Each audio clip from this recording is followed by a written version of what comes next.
Story title: The Family Picnic and the Lesson of Mercy.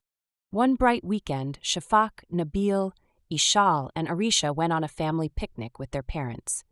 As they set up their picnic spot, their mother shared a hadith, peace be upon him. He who does not show mercy to our young ones or acknowledge the rights of our elders is not one of us. Shafak helped her parents lay out the food and made sure everyone was comfortable. Nabil noticed that Arisha was struggling to open her juice box, so he gently helped her and smiled. Ishal wanted to play, but she remembered the hadith and asked her mother if she needed help first. Later, when it was time to clean up, Shafak and Nabil showed Arisha and Ishal how to pick up trash and keep the park clean.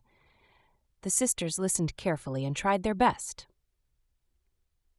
After the picnic, as the sun began to set, the family sat together and enjoyed the cool breeze. Their parents smiled and said, "Today you all showed kindness to each other and respect to your elders, just as the Prophet, peace be upon him, taught us."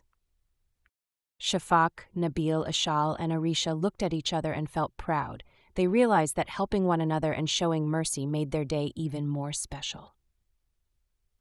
On the way home, they promised to always remember the lesson from the hadith and to keep spreading kindness and respect, not just at picnics, but every day.